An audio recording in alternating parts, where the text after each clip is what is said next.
विद्यार्थी मित्रांनो, माझं नाव सुरेश टाके, राहणार घाटघर, तालुका जुन्नर, जिल्हा पुणे. माझा मोबाईल नंबर आहे 9359764775. मी इथला स्थानिक असल्यामुळं आपल्याला नाणेघाटाबद्दलची, गोना घाटाबद्दलची, रिव्हर्स वॉटरफॉलची, जीवधनगडाची आणि जुन्नर तालुक्यात असणाऱ्या सगळ्या गडकिल्ल्यांची माहिती त्यांची आपण ऐकायची. प्रथमतः आपण कुठून आलो हे मला माहित नाही, पण छत्रपती शिवाजी महाराजांच्या स्पर्शानं पाहून झालेल्या जन्मभूमीमध्ये तुम्ही आलाय, जीवधनगडाच्या पायथ्याला आलाय, नाणेघाटाच्या माथ्यावर आलाय. प्रथमतः तुमचं सगळ्यांचं सहर्ष स्वागत करतो, अभिनंदन करतो आणि नाणेघाटाची माहिती सांगतो. नाणेघाट म्हणजे काय? इथे नाणेघाट खायला नव्हतं, इथे काहीच नव्हतं. त्या सह्याद्रीच्या डोंगर दऱ्यांमध्ये पुण्याहून मुंबईला जायचं किंवा मुंबईहून पुण्याला जायचा असा रस्ता कुठे नव्हता. लोणावळा खंडाळ्यापासून तिकडे 12 मावळ आहे. लोणावळा खंडाळा रस्ता आपला आत्ता झालेला आहे, माळशेज आता झालेला आहे, खोडाळा आता झालेला आहे, जवार आता झालेला आहे, कसारा आता झालेला आहे आणि शेवट तिकडे कांचनबारीचं घाट आहे. हे सगळे घाट आत्ता या 15-20 वर्षामध्ये पडून तयार झाले. आणि त्यावेळी इथं काही नव्हतं, पुण्याहून मुंबईला जाण्याचा रस्ता कुठे नव्हता. आणि त्यावेळी राज्य होतं सातवाहनांचं. गौतमीपुत्र सातकर्णी राजा म्हटलंय, म्हणजे आईचं नाव सांगणार राज्य होतं ते. गौतमीपुत्र सातकर्णी राजा नागणीकर आणि शिमुख नावाचा तिचा सासरा आणि 3 मुलं, वेदश्री, शक्तश्री आणि भायल अशी 3 मुलं असायची. पण त्यांचं राज्य चालू असताना त्यांची राजधानी असायची पैठण आणि उपराजधानी असायची जुन्नर. आता बडोद बंदर, नालासोपारा, मुंबई कल्याण, जुन्नर, नाणेघाट मार्गे जर त्यांना पैठणला जायचं असं त्या सह्याद्रीच्या डोंगर दऱ्यांमध्ये कुठे रस्ते नसायचे.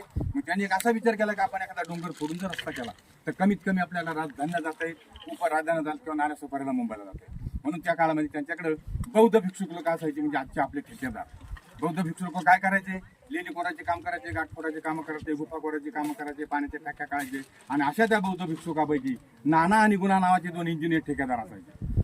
त्यांना सगळ्या ह्या सह्याद्रीच्या डोंगर दऱ्या दाखवल्या, लोणावळ्या खंडाळ्या पलीकडे पासून तर तिकडे कसाऱ्या घाटापर्यंत, तुम्ही आम्हाला कुठं घाट फोडून देऊ शकता म्हणून. आता तो नाना खूप हुशार होता, तो सगळीकडे फिरला, त्यांनी कुठंच घाट फोडायला पसंती केली नाही आणि तो नाणेघाटामध्ये आलेला आहे. नाणेघाटामध्ये येऊन त्यांनी काय बघितलंय? काढता दगड म्हटला जातो त्याला, असा धागे गेलेला दगड आहे. त्याला वाटलं हा दगड सोपा आहे, हा घाट मी सहज फोडू शकतो. आणि मग तो घाट फोडायला घातलाय त्यांनी कधी? पहिल्या शतकामध्ये 2024 वर्षापूर्वीच. आणि मग घाट फोडत असताना त्यांनी खाली एक विहीर काढली, 2 पारवा काढल्या आणि रस्त्याची बांधणी तो असा करत आलाय का आपल्याला त्रास न होणार. आता तुम्हाला नाणेघाट कोणी पाहिला? गेला का तुम्ही आतून?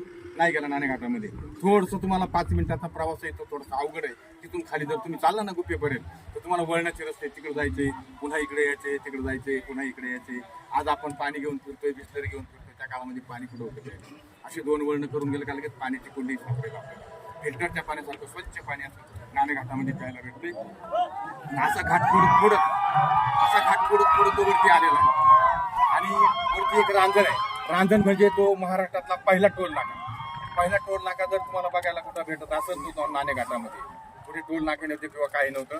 पुढे गणपती बाप्पा आहे, शंकराची पिंड आहे, असं सगळं नाना करत आला. मग सातवाहनात जाण्या येण्याचा मार्ग सोपा झाला. बडोद बंदर, नालासोपारा, मुंबई कल्याण तिकडून कर जमा करून आणला जायचा. तो रांजणामध्ये तो त्यावेळेचा जकातीचा रांजण म्हटलंय, आता आपला टोल नाका. त्या रांजणामध्ये सगळं साठलं जायचं धन. आणि मग हे ठेवायचं कुठं? मग त्याच काळामध्ये सातवाहनाने वरती जीवधन किल्ला तयार केला होता. जीवधन किल्ल्याला काय बघायला आपल्याला? जुन्नर दरावजे, कल्याण दरावजे, जिवाई मंदिर आहे, शंकराचं मंदिर आहे, सगळीकडे तट बांधलेले, 20-22 पाण्याचे हौद आहेत. आणि भयानक असं गुफा तयार केलेली, अशी 50 फूट, 70 फूट उंच, 150 फूट अंधारामध्ये आतमध्ये. आणि मग रांजणामध्ये जे काही धन सापडल ते काढायचं आहे संध्याकाळी आणि जीवधनला नेऊन ठेवलं जायचं. आणि त्याचं नाव काय ठेवलं? जीवधन. जीवाला लागणारं धन ते वरती ठेवलं जायचं म्हणून त्याचं नाव जीवधन. आणि नानानी घाट फोडला म्हणून याचं नाव नानाघाट. आणि मग सगळं इथं प्राचीन व्यापारी मार्ग सुरू झालाय. मग त्यांना जाण्या येण्याचा मार्ग तर सोपा झालाच म्हणा सातवाहनांना, पण इथं प्राचीन व्यापारी मार्ग म्हटलं या मार्गाला. मग प्राचीन व्यापारी मार्ग इथं व्यापारी यायला लागले. मग इथं महाराष्ट्रातले नाही, भारतातले नाही, जगातले व्यापारी इथे यायला लागले. सगळा व्यापार इथून चालायचा नाणेघाटा मार्ग. कसा चालायचा तो? बैल, घोडे, टोनगे, खेचरा याच्या पाठीवर लादला जायचा, खालीवर केला जायचा. पुण्याकडचे व्यापारी आले का त्या गोण्यांचा व्यापार असायचा पहिला. व्यापार तुमचा कुठला काय असेल ना, मसाल्याचे पदार्थ असतील, कपडे असतील, कडधान्य असेल, काय असेल तो व्यापार, पण तो सगळा इथून चालायचा. आणि मग त्यात तो व्यापार कसा पाठीवर गोण्या लादल्या जायच्या, खालीवर 5 किलोमीटर केला जायचा. पण नागनिका राणीनं तिच्या नावाचं त्या टायमाला चांदीचं नाणं काढलं होतं. नाणं आपल्या भारतात, महाराष्ट्रात पहिलं नव्हतं. नाणं हे नाणेघाटात पहिलं झाले म्हणून नाणेघाट. टोल नाका आपल्या नाणेघाटात आहे म्हणून नाणेघाट आहे. आणि मग ते नाणं प्रत्येकानं राजनात टाकायचंय, तेव्हा खाली जायचं, नाणं टाकायचं, तेव्हा वर यायचंय. त्याला क्वायल म्हणत होते पहिले. त्याचं ब्राह्मीमध्ये प्रक्षेपक असं नाव होतं त्याला. असे ते नाणं टाकल्याशिवाय कोणाला खालीवर द्या. आता थोडा व्यापार म्हणता इतका मोठा व्यापार सुरू झाला का एका दिवसाला कधी 1 वेळा, कधी 2 वेळा, कधी 3 वेळा मोठा रांजण आहे, असा दगडी रांजण आहे. कधी 2-3 वेळा असा भरला जायचा चांदीच्या नाण्याला. तो ठेवायची जागा तुम्हाला वरती मी सांगून गेलो. आणि मग असा व्यापार चालू असताना इथं गर्दी वाढायला लागली.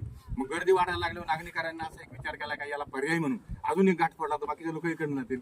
मग नानाचा भाऊ पुण्या होता, त्याला पलीकडची समोरची दरी आपल्या समोर इथे त्याला फोडा दिले. मग त्याने असंच रांजण गणपती सगळं करून ठेवले, पण ते 5 किलोमीटर खाली आहे. आणि मग घाट फोडत असताना त्याचा काळा आणि पक्का दगड होता, याचा सोपा होता म्हणून याचा झाला, याचा अपुरा राहिला, 30% भाग राहिला, 70% त्याने फोडला होता.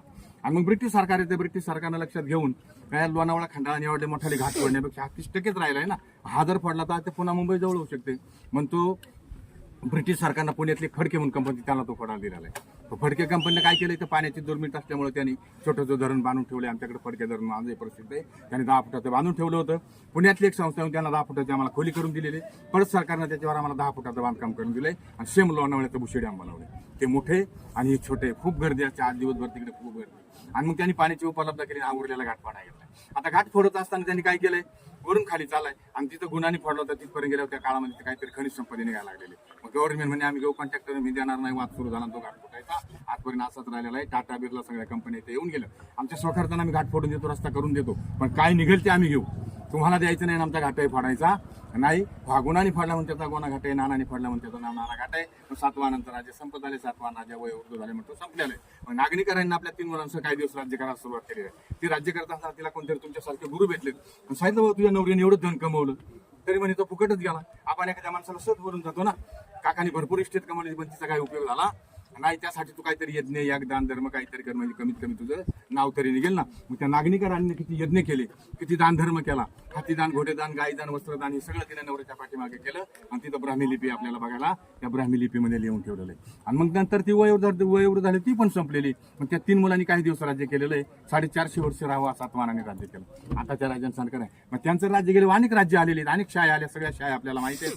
पण सगळ्या शाळा गेल्यावर ज्याला आपल्या महाराष्ट्रात आराध्य देतो म्हणजे त्या छत्रपती शिवाजी महाराजांचा आणि आमच्या जुन्नर तालुक्यामध्ये 1630 साली जन्म झालेला आहे. महाराजांना सांगायची काही गरज नव्हती, जवळजवळ आईच्याच पोटात ते शिकलेले होते. आता हे गड किल्ले कसे करायचे, काय कसं करायचे, सगळं महाराजांना अवगत होतं. आता तुम्ही गडावर चालले, आज तिथं ते गुफा बघायला गेला का तुम्हाला तिथं धान्य कोठार बोर्ड भेटेल. तिथं नाणी ठेवायची जागा होती सातवाहन काळातली, तिथं महाराजांनी धान्य कोठार केले. सगळ्या गड किल्ल्यांना आता इकडे भैरवगडे, हरिश्चंद्रगडे, नवरानवचा डोंगर आहे, वरड्या डोंगर आहे, दौंड्या डोंगर आहे. दौंड्या डोंगर म्हणजे इटलीचा विमान पडलं तर 7 जुलै 1962 94 लोक त्याच्यावरती खराब झाले असा तो दौंड्या डोंगर आहे. पुढे हनुमानगड आहे, निमगडगड आहे, हडसरगड आहे, पुढे माणिकदेवचं बिबट्या केंद्र आहे. असं करून तुम्हाला शिवनेरीला जायला असा 42 किलोमीटरचा मार्ग आपण जीवधनकडे येऊ. जीवधनवर महाराजांचं चांगलं लक्ष होतं, कारण कल्याणला जाण्याचा एकमेव मार्ग त्या काळामध्ये एवढाच होता. ज्या टायमाला कल्याण लुटायचं होतं त्या टायमाला इथूनच आपले मावळे गेले आणि इकडे कल्याण लुटलं. काय आणलं होतं कल्याण लुटून, सोनं नाणं पैसा अडकाचा आणि काय आणलं असं त्यांनी एक लेडी सांगली होती आपल्या मावळ्यांनी महाराजांना दाखवायला. म्हणजे महाराज तुमच्यासाठी आम्ही वस्तू आली आपण स्वीकार करा. आपला राजा तसला होता का? नाही. स्त्रीचा आदर करणारा राजा होता, धर्माचं पालन करणारा राजा होता. पण त्या स्त्रीकडे पाहून काय उद्गार काढले असेल हे आपल्याला सगळ्यांना माहित आहे. तिचा आदर केला, आदर सत्कार केला, तिला कल्याणला पाठवून दिली. ती कल्याणच्या सुभेदाराची सून होती. तिकडे त्यांना कळलं होतं का आपली एक मुलगी शिवाजीराजा माणसाने पळवून नेली.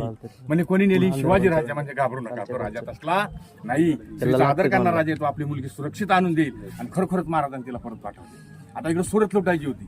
सुरत लुटायला स्वतः महाराज होते, बैरजी नाईक, जीवा माला, शिवाकाशी, एक मावळा होता आपला. 500 मारणारा, एक माणसं मारणारा मावळा होता. 1.5 मानाचे बोजे घेऊन गड किल्ले चढणारा मावळा होता. म्हणजे सगळे पुढे गेले सुरत लुटायला. काय आणलं होतं सुरत लुटून? सोनं नाना पैसा अडकाचा आणि काय आणलं ते आणि माणिक मोती आणले होते. ते 3 मार्गाने पळवले. काय तिकडे लोहगडच्या बाजूकडे लोहदरी म्हणून तिकडे लपवले, ते अजून सापडलं नाही, त्याचा शोध चालाय. लोहगडच्या बाजूकडे लपवलेला अजून शोध चालाय. आणि तिकडे चोरदरी म्हणून गाडा होता, कांचनबारीचा गाडा तिकडे तयार झालाय. काय तिकडून पळवलंय. आणि नाणे घाटाने आणले ते माणिक मोती आणले होते. आता हे लाख मोलाचे माणिक मोती लपवायचे कुठं, ठेवायचे कुठं? जुन्नरच्या अलीकडे 5 किलोमीटरवर भयानक अशी एक पाण्याची खोलदरी असायची. मग ते माणिक मोती आणून त्या पाण्याच्या डोहात लपवले. त्याचा माणिक डोह झाला. माणिक डोह गाव झालं. आणि आज बघतो माणिक डोह धरण त्याला नाव काय पडलं असेल ते महाराजांनी माणिक मोती लपवले. महाराष्ट्रातली सगळी धरणं जून जुलैला पूर्ण भरली जातात. माणिक डोह धरण 1982 ला झालं, अजून भरलं नाही, भरतच नाही. 4 मावळातलं 4 खोंड्यातलं 2 पाऊस पडतो आमच्याकडे. नद्या तुडुंब वाहतात. एवढं पाणी त्याच्यात जाऊन माणिक डोह धरण पूर्ण भरलं नाही. याला नाव काय पडलं असेल महाराजांनी ते माणिक मोती लपवले. असा हा जीवधनगड आहे. पुढे गेल्यावर आपल्याला शंभूचा डोंगर आहे. पुढं कुकडेश्वर पुरातन मंदिर आहे. पुढे प्रसन्नगड आहे. पुढे आंबामलकेचा पर्वत आहे. पुढे भुतलेनीचा पर्वत आहे. पुढे वेडीवाकडी वळणाचा पर्वत आहे. आणि नारायणगड करून असा 30 किलोमीटरचा मार्ग आहे. अशी ही नाना घाटाची, गोना घाटाची आणि असणाऱ्या गड किल्ल्यांची आपल्याला मी थोडक्यात माहिती दिलेली आहे. नमस्कार.